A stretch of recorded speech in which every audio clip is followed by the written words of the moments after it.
Hoje eu estou tão em paz comigo.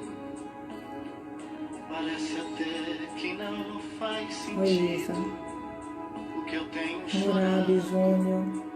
o que eu tenho Sejam todos sofrido. bem-vindos. Vi. A música tá alta. Boa Hoje eu noite, olhei o amor. céu Oi, Conceição, da Kari. minha janela. Oi, Robson.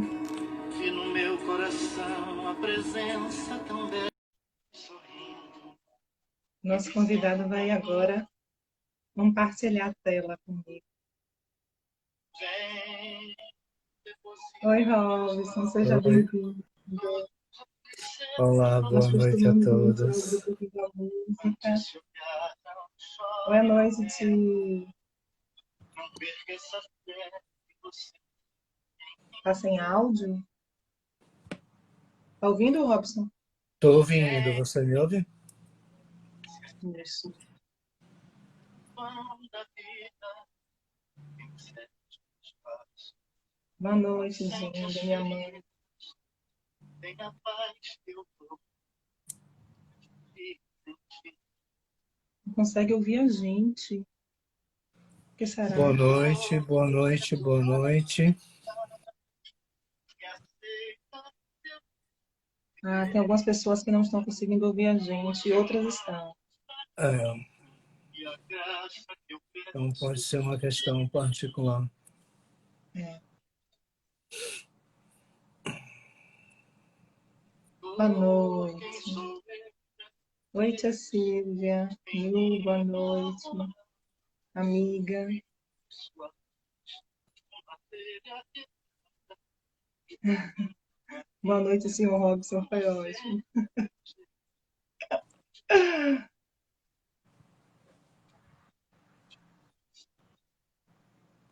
Sejam todos bem-vindos.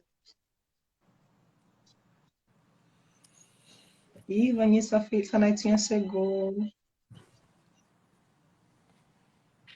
Boa noite.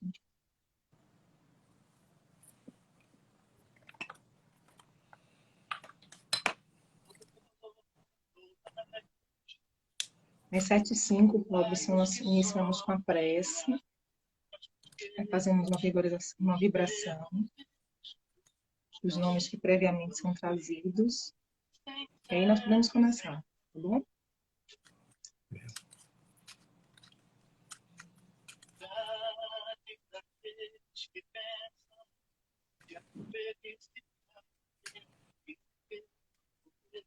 Fabinho, Edith, Alex, Nano, todos boa noite.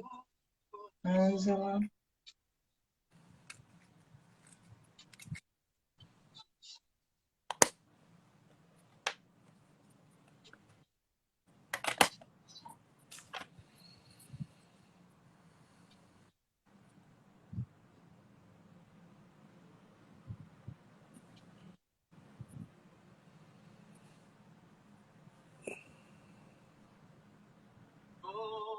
Perdoai meus pecados, me aceita a seu lado, me deixa tocar o seu manto santo e a graça que eu peço. Sim? Oh, quem sou eu pra Em minha morada. e de sua matéria O Fábio pede para você suspender sua câmera um pouquinho. Eu suspendi, eu quero saber se tá bom o suficiente. Sabe que coordena o nosso grupo. Amigo, seja bem-vindo. Quanto tempo, Dani, Mércia? Sejam todos bem-vindos. Ah, um beijo, meu bem, seja bem-vinda. Boa noite. Está na hora da nossa prece. Vamos silenciando, nos preparando, fazendo um exercício de respiração, respirando com calma, tranquilidade. Fechemos os nossos olhos. Vamos imaginar, como de costume, que estamos todos juntos, num ambiente arejado. Somos um grupo grande, vamos nos dar as mãos. Afinal de contas, estamos aqui juntos para aprender uns com os outros. Pensemos no Cristo amado e oremos um Pai Nosso. Pai nosso que estais no céu, santificado seja o vosso nome. Venha a nós o vosso reino. Seja feita a vossa vontade, assim na terra como no céu. O pão nosso de cada dia nos dai hoje. Perdoai as nossas ofensas, assim como perdoamos a quem nos ofende. Não nos deixeis cair em tentação. Livrai-nos de todo o mal, assim seja. Que Jesus nos guie. Todos bem-vindos mais uma vez. Antes de falar dos nomes, nós iremos pôr em vibração. Eu tenho duas observações a fazer aqui. Quando nós finalizamos o nosso evangelho de quarta-feira, eu conversei com Tânia no direct, que uma colocação dela, infelizmente eu não consigo ler tudo o que é posto. Então, às vezes eu pesco assim uma coisa que escrevem e uma colocação dela me chamou a atenção. Nós estávamos falando de Deus e ela escreveu: Deus é maravilhoso. E eu chamei Tânia no particular e falei: nossa, sua fé é uma...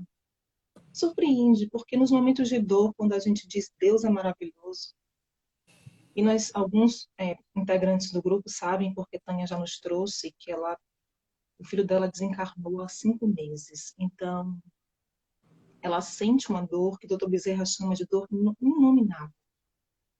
Quando nós perdemos um filho, difícil dizer, né, de mencionar essa dor. E nesse momento de dor, quando a gente olha para o outro e diz Deus é maravilhoso, é um testemunho de fé.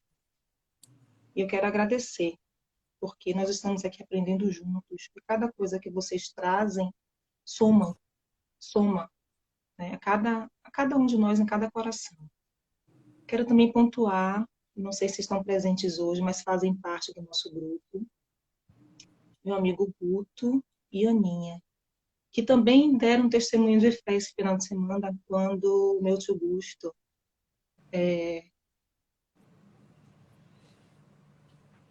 encarnou. E ela ligou, mandou um áudio para mim, com a voz muito serena. E foi muito gostoso de ouvir. Eu sou chorona, viu, gente?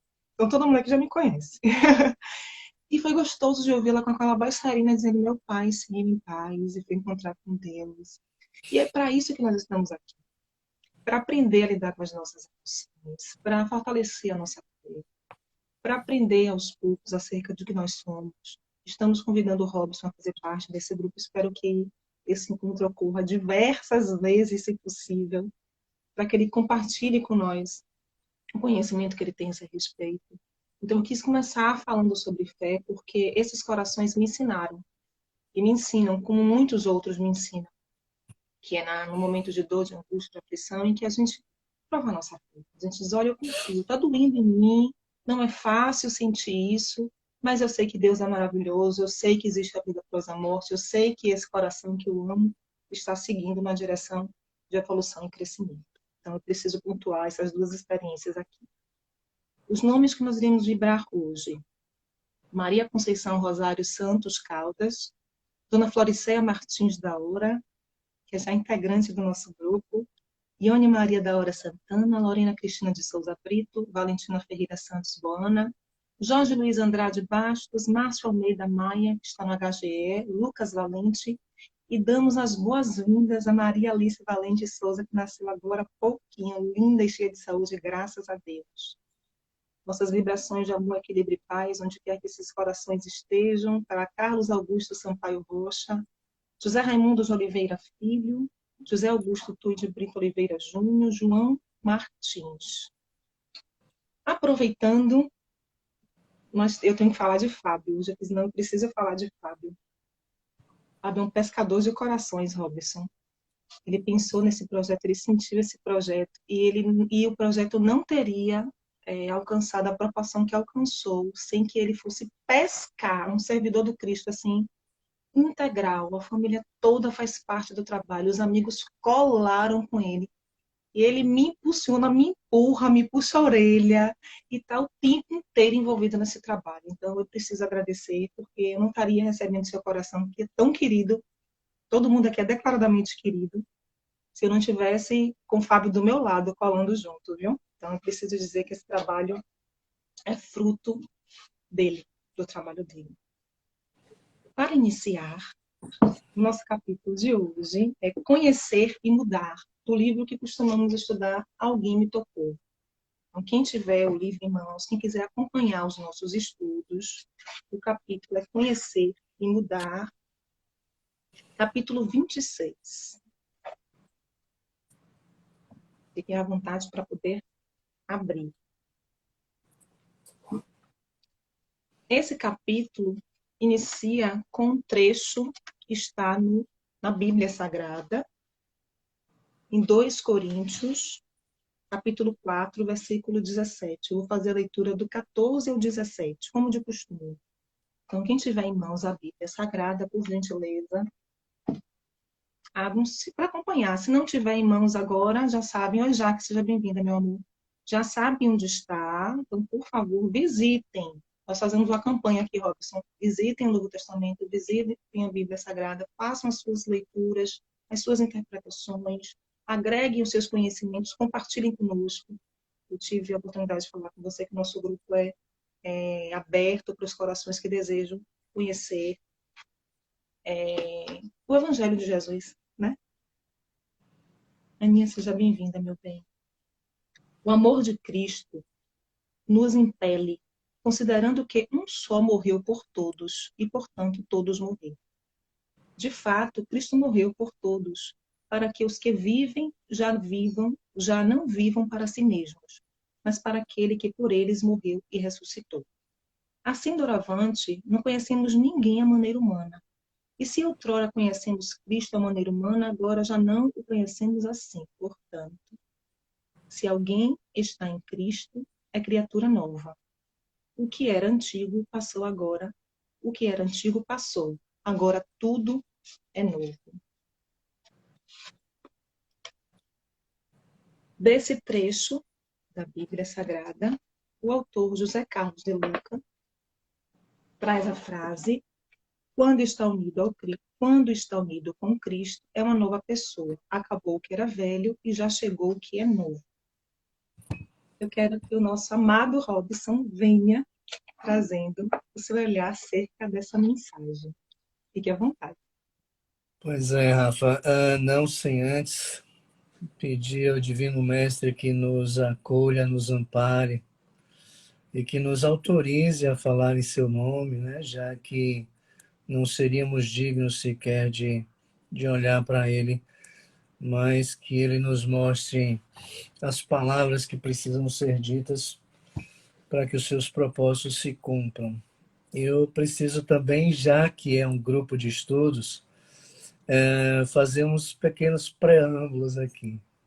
O primeiro deles é que não existe professor de espiritismo, todos nós somos alunos, todos nós somos aprendizes.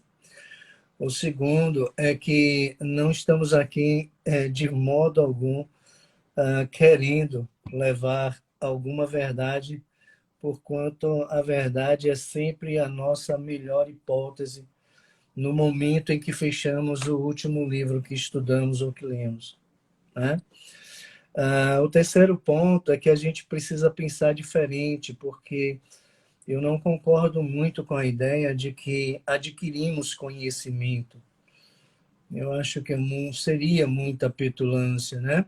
Adquirir de alguém um conhecimento. Eu penso que o conhecimento é resultado. Nós adquirimos informações e é o que vai transitar por aqui, porquanto a gente vai trazer um pouquinho da nossa leitura, da nossa interpretação, de como pensamos diante daquilo que é objeto de estudo, mas assim, e somente isso. Então, são informações que se juntam com o que já sabemos e mais ainda, se juntam com as experiências experienciadas, não é redundância não, né? Porque nem todas as experiências são experienciadas, e aí sim nós construímos o nosso conhecimento, sabe? Então é com base nessas coisinhas que eu vou agradecer ao Fábio, né, e parabenizá-lo por essa obra, e também agradecer o acolhimento de todos vocês, e espero que esses propósitos tenham sido satisfeitos depois da nossa conversa. Esse capítulo que nos foi trazido, Conhecer e Mudar, ele é sempre oportuno, porquanto aquilo que a doutrina nos traz como evolução espiritual, muitas vezes, compreendida de uma determinada forma, ela pesa e às vezes até adoece. E nós precisamos de uma dose de amorosidade para conosco mesmo. O De Luca, ele começa dizendo que não foi fácil escrever sobre esse capítulo, né? E mais adiante um pouquinho, ele faz uma proposta para que façamos uma avaliação de como estamos. Santo Agostinho já nos orientava a fazer isso também, né? Nas entrelinhas aqui da palavra de De Luca, nesse capítulo, ele traz, assim, um tanto quanto nitidamente, a palavra esforço, né? Alguns autores também nos alertam sobre isso. Quando a gente fala de leitura, tudo bem, a gente pode pegar um livro do De Luca e simplesmente ler. Mas eu entendo também que ler é muito diferente de estudar, né? Eu dizia para os meus filhos que ler, a gente lê um gibi, né? Mas um livro a gente precisa estudar. E o estudo também, ele requer que nos permitamos ser convocados por outros autores, para que, junto com outras informações, a gente possa construir o nosso conhecimento. E a gente não pode, unilateralmente, olhar para essa obra. Eu li há poucos dias esse capítulo, e hoje, né, o livro já estava aqui, eu abro e leio de novo, e fiz novos traços, né? Novos traços. Então, o estudo é isso. A gente faz uma leitura e 30 segundos depois a gente vai ver coisas que a gente não viu ou vai compreender aquilo que a gente não compreendeu. Mas isso também não nos impõe permanecer na mesma obra. E aí eu trago o conclamo de Kardec quando ele nos recomenda e nos lembra estudar. Para que a gente possa também fazer esse estudo com um determinado olhar, né? Porque eu sei que a compreensão desse capítulo, lido por qualquer um de nós, ou por todos aqueles que lemos, é singular e é subjetiva, e própria daquele sujeito, e é influenciada pelo grau espiritual, pelo grau evolutivo em que se encontra, pela forma de olhar a vida, pelo tipo de personalidade. Então, assim, são diversos fatores que influenciam a nossa compreensão. E a gente está aqui para levar também a nossa compreensão, que tem toda uma influência, né? Dos diversos livros, da criação que tivemos, da nossa forma de olhar a vida e do nosso tipo de personalidade e outros fatores que também influenciam a compreensão sobre aquilo que lemos. Eu também abro essa nossa conversa só lembrando, porque Fenelon é o porta-voz dessa mensagem, quando ele diz claramente, no primeiro capítulo do Evangelho segundo o Espiritismo, quando ele fala de Cristo, né, que a consolação não foi esquecida por Jesus. A consolação chegou 1.800 anos porque precisava, isso está no item 4 do capítulo 1 do Evangelho segundo o Espiritismo. Essa consolação só poderia chegar quando encontrasse a ciência evoluída a tal ponto que ela pudesse explicar a essência da doutrina espírita. Então, esse recadinho básico, quando a gente já entra, já ingressa no Evangelho segundo o Espiritismo, já nos diz, ó, não fique só aqui, né? E hoje eu me considero mais espírita, depois que eu realmente segui essa recomendação e mergulhei na ciência, né? É lá que a gente encontra as razões pelas quais, sabe, essa doutrina nos chega. E o doutor Bezerra de Menezes, ele diz que a nossa fé é fraca, porquanto ela fica somente no patamar filosófico. A vertente filosófica é um dos pilares da doutrina espírita, assim como a religiosa e também como a ciência, né? Então, isso também, quando Kardec nos traz esse tripé e os espíritos corroboram, nós não podemos ficar somente na vã filosofia, né? Nós precisamos da ciência para explicar. Mas por que isso, Robson? Porque simplesmente o nosso construto, o nosso corpo, a nossa estrutura cerebral, ela só incorpora aquilo que ela compreende. E aquilo que não faz sentido não ingressa. Nós não incorporamos, não absorvemos, porque o cérebro rejeita, simplesmente, ele não absorve. E aí o comportamento nosso não muda. Então, observe, tem um termo que a gente precisa trazer quando a gente estuda qualquer obra que se proponha a nos ajudar na nossa evolução moral, que é o termo compreensão, compreender. E muitas vezes a dificuldade de evoluir, de percebermos, né, as nossas mudanças, está exatamente na tentativa de dar um salto, de sair do livro para a mudança comportamental. E não acontece assim. O padre Antônio Vieira, ele iluminou algumas palavras de Jesus Cristo nos seus belíssimos sermões. É uma obra que fica aí o convite para quem desejar se deleitar. Mas num dos seus sermões, que eu não vou arriscar aqui qual, diante de tantos, mas ele diz assim, olhe, prestem atenção, que Jesus não fala do que semeia, e sim do que saiu a semear. Nossa, é a mesma coisa. Não, não é a mesma coisa. Semear é um verbo, né, que nos suscita ação. E quando Antônio Vieira vê isso nas palavras de Jesus, ele está dizendo claramente, né? Não seja meramente aquele que semeia, não acende a luz, senão aquele que sai a semear. Agora, o processo de semear os nossos próximos passos, aquilo que a gente vai colher, fruto da lei de causa e efeito, o próprio verbo semear já também nos induz a trazer uma outra palavrinha junto a ele, que é esforço, né? E o ato de semear, se a gente for aí pela história da humanidade, que traz a agricultura, né, como uma economia primária, porque foi a partir daí que tudo começou, a semeadura requer um esforço. E, na maioria das vezes, ela acontece no sol quente, né? E muitos de nós precisamos de uma proteção, que emblematicamente, toda aquela cobertura de proteção da pele, nós nos permitimos trazer uma metáfora com a proteção espiritual. Os espíritos nos protegem, mas a semeadura é nossa. O esforço é nosso, o suor é nosso e a lágrima é nossa também. Então, conhecimento é resultado das informações que obtemos. E essa estrutura, quando está lá no item 13 do Livro dos Espíritos, a lei de conservação do corpo, não é à toa.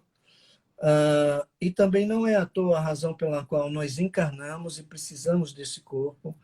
Porque é nesse corpo material que está todo o conjunto sensório que vai imprimir no perispírito, e o espírito vai levar isso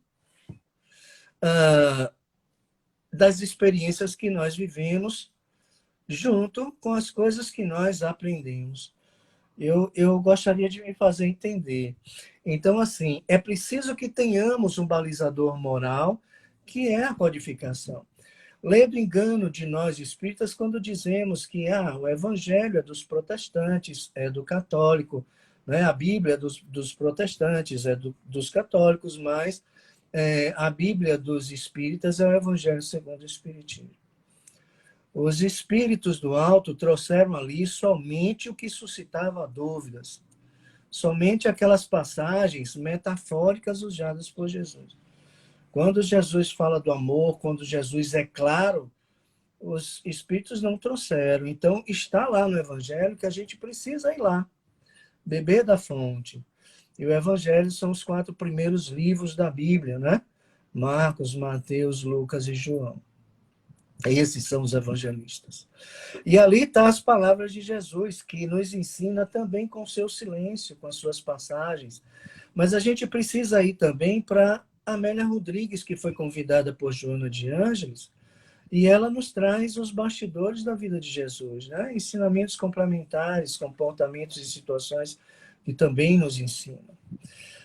Por que a gente está fazendo esse pequeno preâmbulo? Para nos lembrar que o burilamento é da natureza humana. Eu costumo dizer que, se quisermos evoluir, nós precisamos simplesmente apenas viver. E uma professora, ela ironizou, mas ela ironizou por brincadeira, porque corroborava, quando ela dizia, apenas viver. Você fala como se viver fosse assim, né? É muito fácil. Eu não considero difícil viver, eu considero desafiador viver, né? E tem uma passagem no De Luca que ele fala da forma com a qual a gente precisa ver o problema, né? Com o olhar de solução. Ok, eu concordo com ele. Mas, assim, eu penso, e me permito pensar, que antes de ver a solução, nós precisamos olhar para o problema como uma oportunidade evolutiva, né? Como uma solução das nossas próprias questões primeiro. Primariamente, até porque Joana de Ângeles diz que nada nos acontece que não tenha o propósito de auxiliar no nosso processo evolutivo, nada. Então, vou crer que nada é sem razão. E se nada é sem razão está ali diante de mim para auxiliar na minha evolução, naquele negativo tem positivo.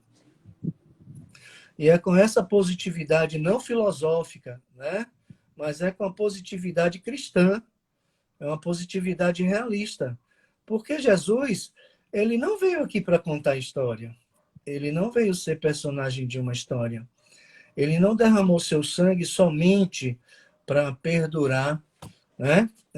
Como um personagem. Ele carregou uma cruz, sabe? Ele transpirou, ele suou, ele sangrou. Então, assim, ele trabalhou, né? Então, assim, nós precisamos entender que é com esforço e que não existe um salto simples de fecharmos o livro e evoluirmos, né? O próprio irmão X, né?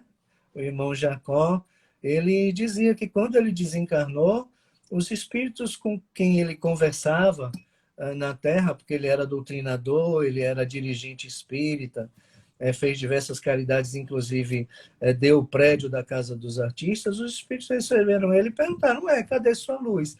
E foi aí que ele diz, caiu minha ficha, né? Então, enveredar por esse mundo não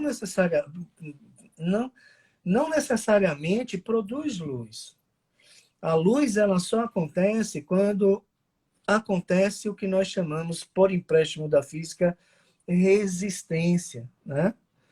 Porque nós reagimos às nossas tentações, como Paulo também reagiu à tentação dele. E Paulo, emblematicamente, em Atos dos Apóstolos, se não me engano, no capítulo 7, ele diz que o que ele queria, ele não fazia, mas que o que ele não queria, ele fazia, né? Então, veja que nós somos tentados pelo que somos. E quando nós apenas damos vazão àquilo que somos tentados, é uma mera reação. E essa reação, ela precisa trazer junto para nós que buscamos a espiritualização, que estamos aqui, não importa, né, a fé, mas que estamos aqui trabalhando, nada mais, nada menos do que trabalhando a dimensão espiritual do humano, é o que estamos fazendo aqui, né? A gente precisa entender que a reação é natural, mas a resistência do espírito, a resistência moral. Então, eu preciso oferecer uma resistência, que é exatamente uma força igual e contrária àquilo que eu tenho. Nós somos tentados também a ver de forma confortável o livrai-me das tentações, né, trazidas na oração que o Divino Mestre nos ensinou. Mas esse livrai-me das tentações é dai-me forças para resistir. Ele não está pedindo ou nos ensinando a pedir que os bares sejam fechados, né? Que outras casas se fechem, para que quando eu passar não seja tentado. Teria a menor graça viver assim, sabe? Eu posso até afirmar mesmo, porque não teria a menor graça. Então, nós precisamos passar por esses caminhos que nos convocam, né? E Emmanuel diz isso, nós somos convocados por aquilo que somos tentados, porque é da carne, agora passar e resistir. Mas esse resistir não é tão simples assim, simplesmente eu viro os olhos, não. Eu preciso olhar diretamente e criar as condições mentais através da força da vontade do pensamento, que tudo isso é físico, né? E temos esse recurso, construirmos novas conexões sinápticas, e é para isso que esse corpo serve. E é impressionante como a gente vê Deus na construção do corpo, que o homem não pode, não consegue imitar. É preciso que com esse construto, esses recursos que nós temos, olhemos para o que nos tenta e enfrentemos isso aí. Porque na medida em que fechamos os olhos ou que viramos o rosto, nós não estamos nos trabalhando. Nós continuaremos frágeis e vulneráveis. Quando Jesus foi tentado e que se permitiu tentar, ele ofereceu uma resposta como contraponto a todas as tentações. Ele não fugiu, ele não disse, eu sou filho do Pai, não preciso ceder essa tentação, nem muito menos lhe enfrentar, nem aceitar seu desafio. Mas Jesus vai e se permite, né? Então, assim, é esse modelo e guia que nós precisamos, na verdade, entender e seguir. Tem um ponto em que o De Luca também traz, que eu me permito trazer aqui, quando ele diz: as palavras de Paulo nos obrigam a fazer um balanço da nossa vida. Eu me permito propor, né, àqueles que nos ouvem, a usar de uma amorosidade consigo mesmo e fazer uma pequena substituição quando Paulo, ele apenas nos conclama, né? Ele apenas mostra. Mas o Paulo, ele sabe que ele não pode obrigar ninguém, porquanto nem ele mesmo conseguiu com facilidade, né? Paulo, em outra passagem, ele está numa peregrinação e tinha que viajar, tinha que partir, e aquele povo que gostava e queria um pouco mais das palavras dele, insistia, e Paulo vai às beiras da ira e diz: por que pensas que pode intervir no meu processo? Né?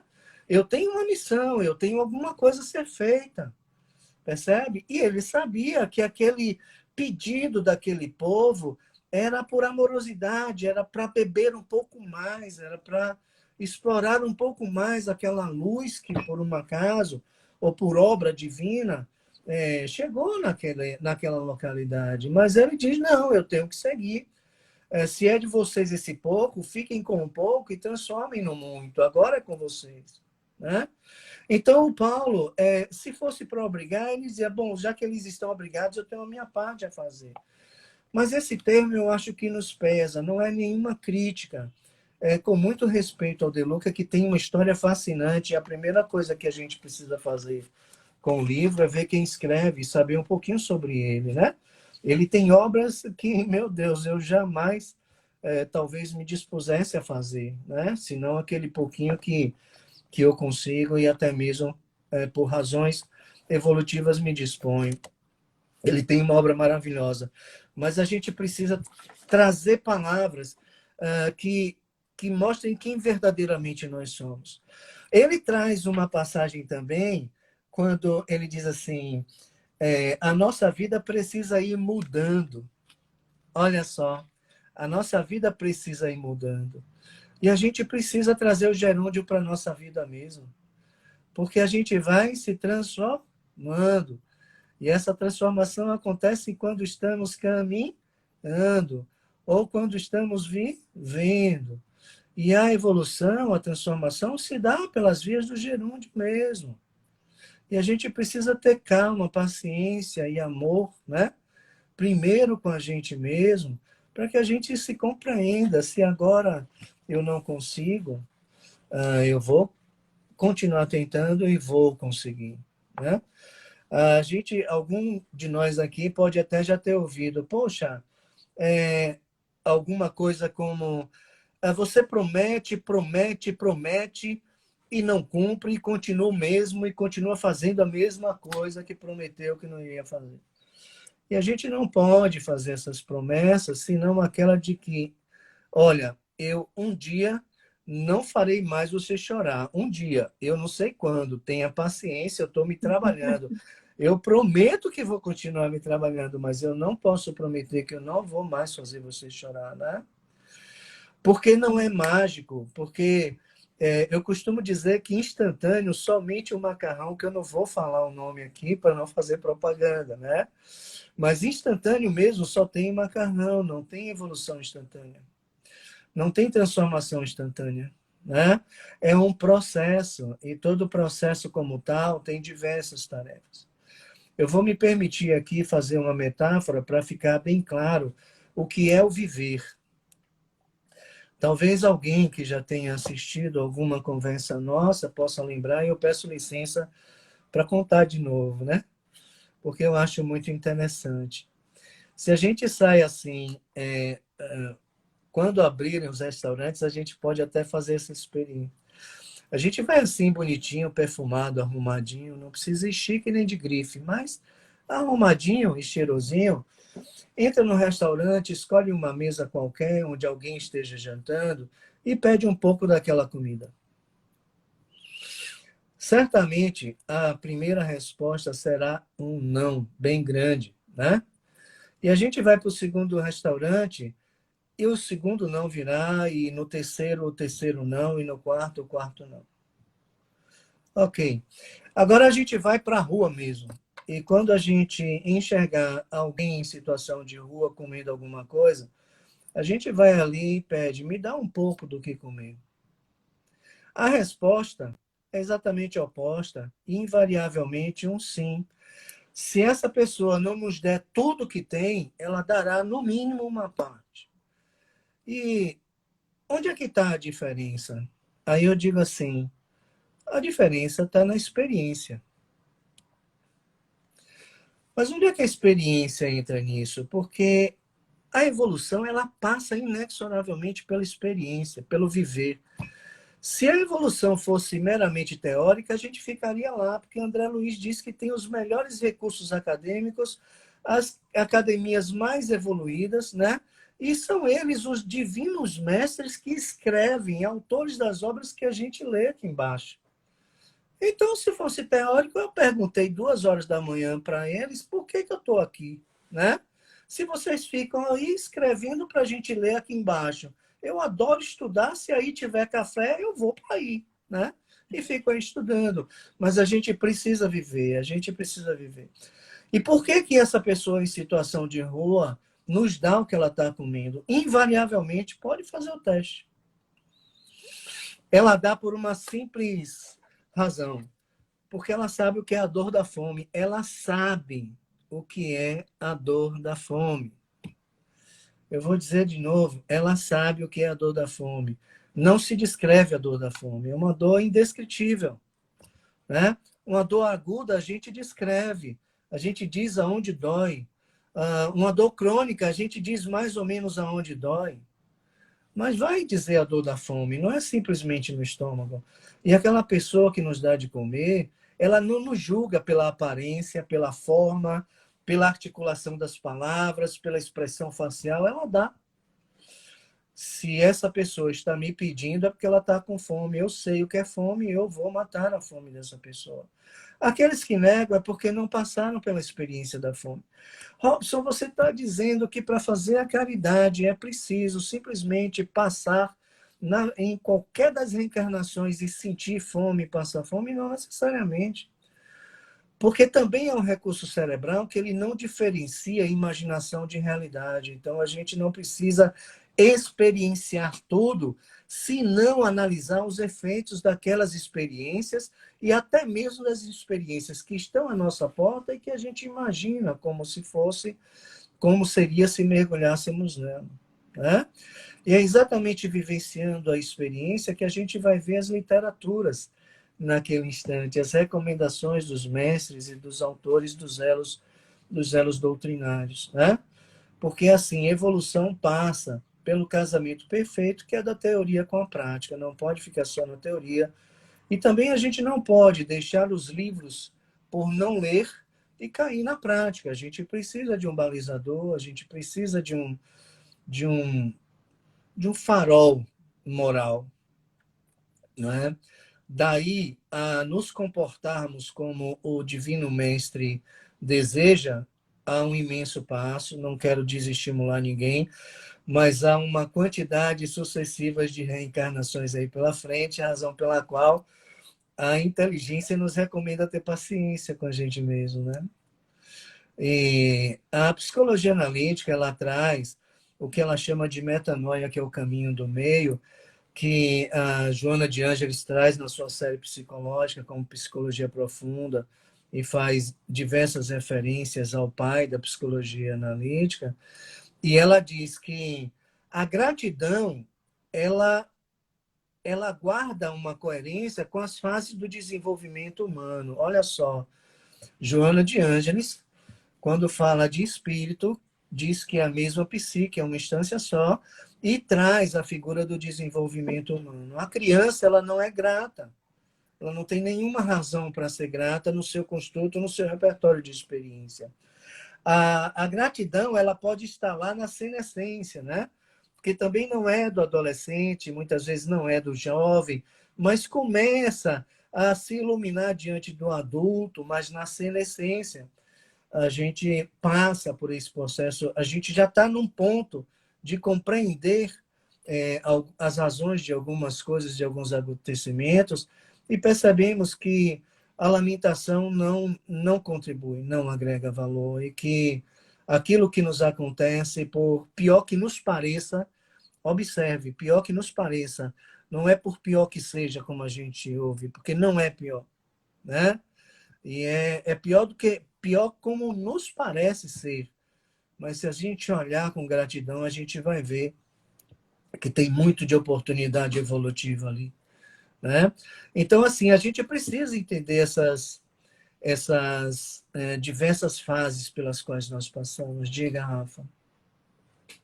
Robson, você falou algo que em nossas conversas nós compartilhamos muito isso, e faz toda a diferença, que é se olhar com amor.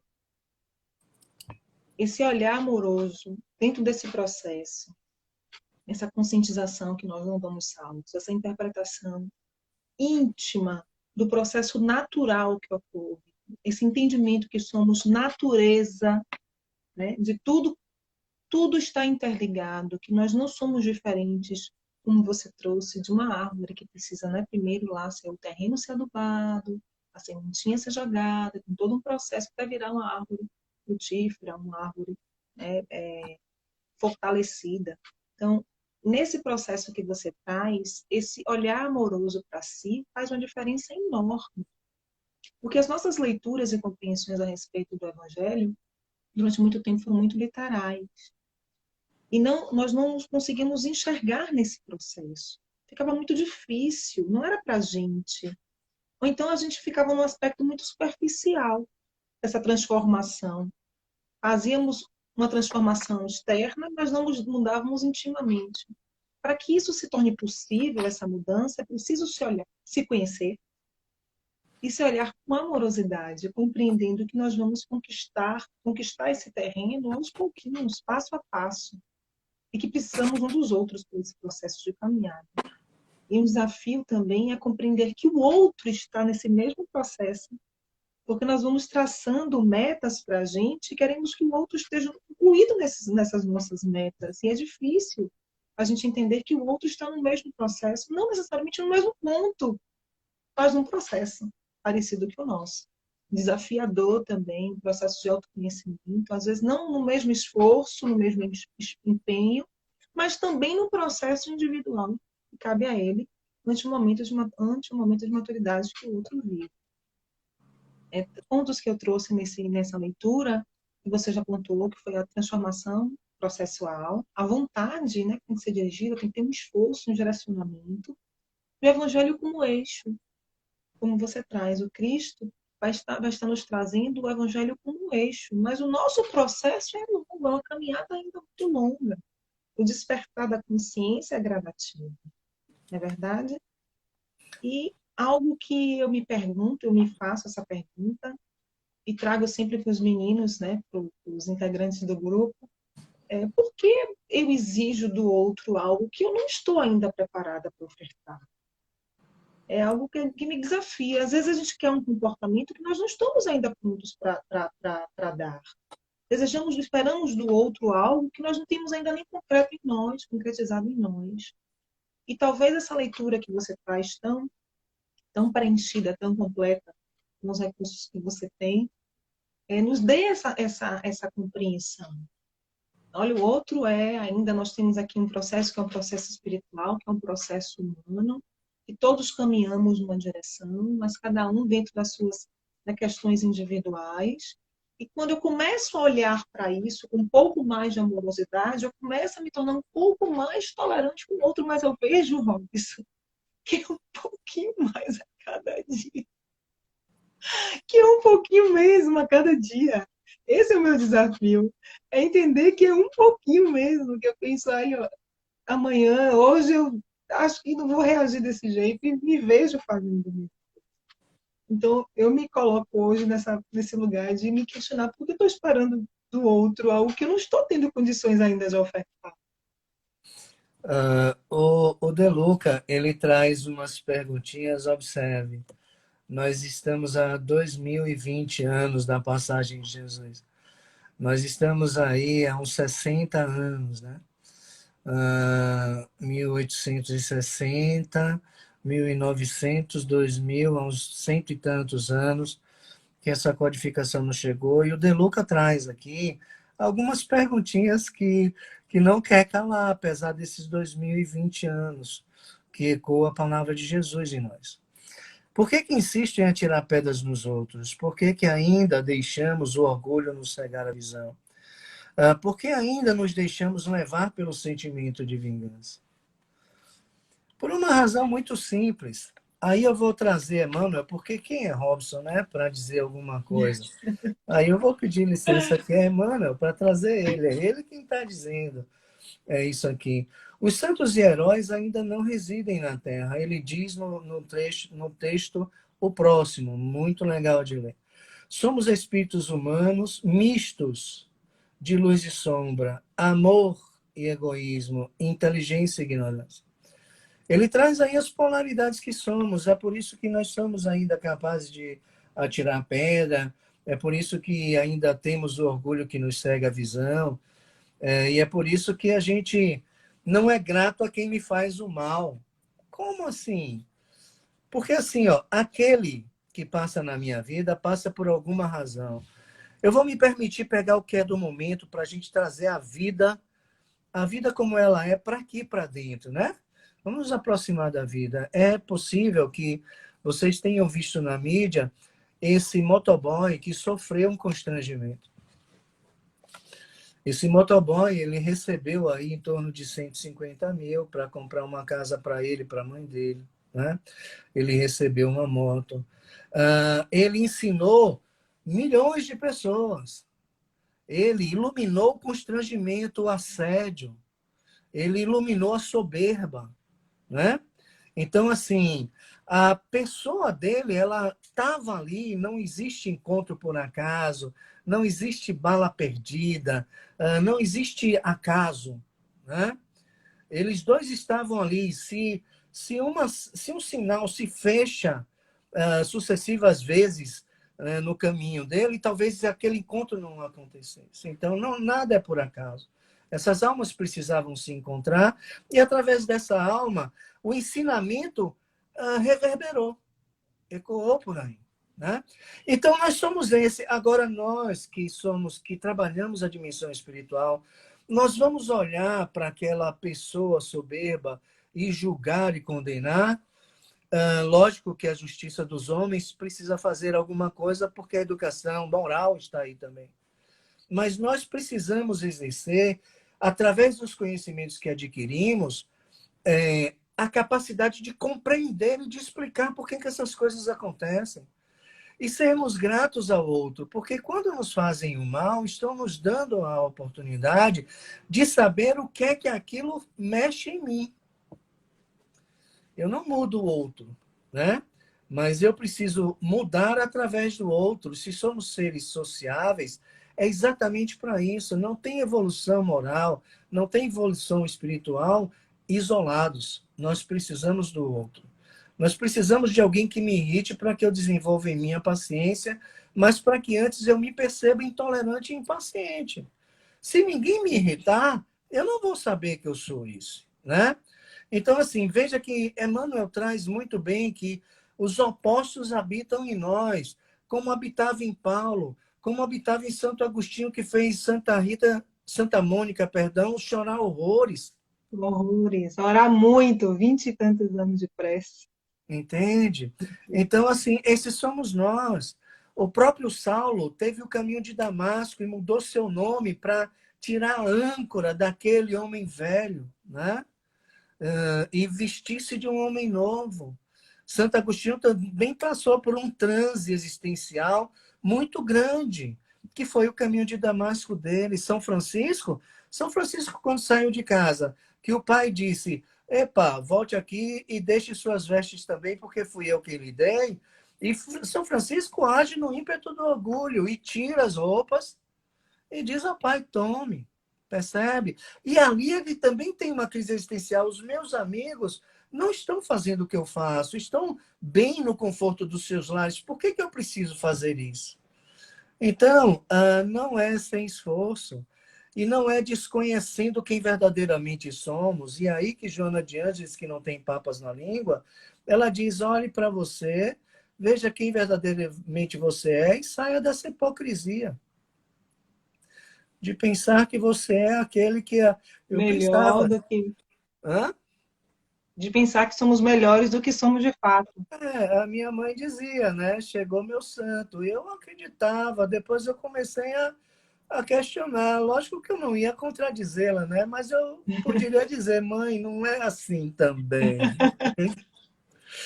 Né? E Não a é gente bem só assim, não. não é bem assim, não. E a gente só evolui a partir desse não é bem assim, não. Entende? Que a gente diz: eu não sou esse, não. Olha só, esse é que eu sou. É por isso que é doloroso o processo do autoencontro, do autoconhecimento, porque nós vamos entrar em contato com o nosso eu verdadeiro, que é feio. Eu sinto muito dizer, né? Então, assim, mas é necessário a coragem e a seriedade para encontrar com esse que é sombrio, com o nosso lado sombrio, porque somente a partir daí é que existe evolução. Né? Se a gente forma uma convicção, a gente se fecha para atualizar as nossas verdades. E a gente entra em estagnação a partir dessa cristalização da convicção que nós formamos. Eu sou bom, eu estou certo, que nada, isso é o outro. Nada. Eu me irritei porque o outro mexeu comigo. Enquanto a gente está procurando o outro, nós não amadurecemos espiritualmente, né? A gente, quando tomamos conhecimento da consolação, da doutrina espírita, ali nós nos tornamos, adquirimos a maioridade espiritual, mas não necessariamente a maturidade, né? Então, a maturidade passa por sabermos quem nós somos. Existe uma diferença entre amor próprio e amor a si mesmo, mas não daria para a gente entrar nessa seara aqui. É amor a nós mesmos que nós precisamos dispensar, uma energia psíquica em direção a nós, para que a gente possa lidar muito bem e acolher esse eu que eu não gostaria de ser. Né? A evolução só começa a partir daí. É isso? Meu amado grupo, vocês entenderam a minha alegria de ter meu amado Robson Cunha hoje com a gente? Eu tenho certeza que escutando esse coração, vocês entenderam porque eu estava tão feliz quando eu trouxe que ele faria parte. E eu sempre digo para ele, Robson, os corações precisam te escutar. Você é um instrumento de Deus. Você sabe da minha gratidão por ter conhecido você. E espero que esses momentos se repitam muitas vezes, porque eu acho que esse conhecimento que você compartilha só tem a somar. Olha aqui, encantada, maravilhoso. Que esses momentos se repitam, a gente vai trabalhar a psicologia do Evangelho juntos. Eu tenho certeza que isso vai acontecer. Hoje nós não faremos a nossa visualização, gente, porque nós não temos tempo para isso. Vamos deixar a visualização para quarta-feira. Aí, ó, parte 3, 4, todos gastaram muito. É uma alegria muito grande compartilhar desse coração com vocês. Muito obrigada, Robson. Muito, muito, muito, muito obrigada a Deus por ter trazido essa oportunidade de nos encontrarmos e de você compartilhar essa experiência conosco, esse grupo que nasceu de uma maneira tão singela e tão íntima e tão profunda. Nossos corações se encontram todas as segundas-feiras e você está super convidado a estar conosco todas as segundas-feiras que você queira, certo?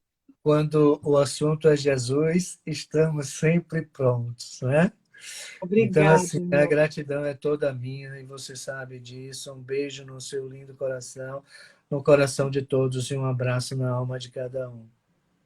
Vai ficar gravado, estão pedindo para ficar gravado, vai ficar gravado.